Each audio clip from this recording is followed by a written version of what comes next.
Let's take a look at an A5 chord. There's a few ways to do this. I'm going to cover the easiest one. It's an A5 power chord. It's your open A string, 2nd fret of the D, and 2nd fret of the G.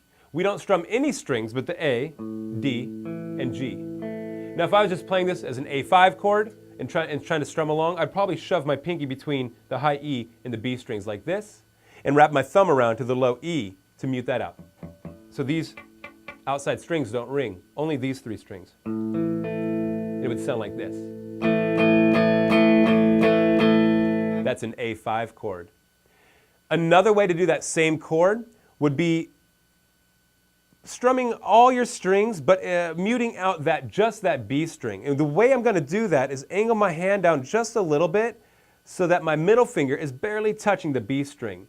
This is what it all sounds like.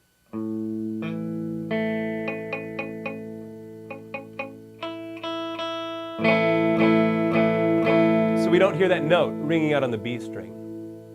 And I want to teach you one more way to do an A5 chord.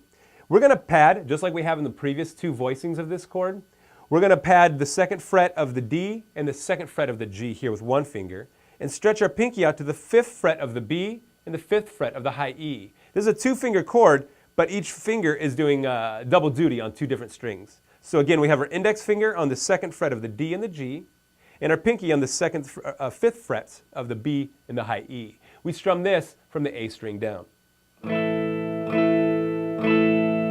That's the A5 chord that I prefer. It has more high end to it.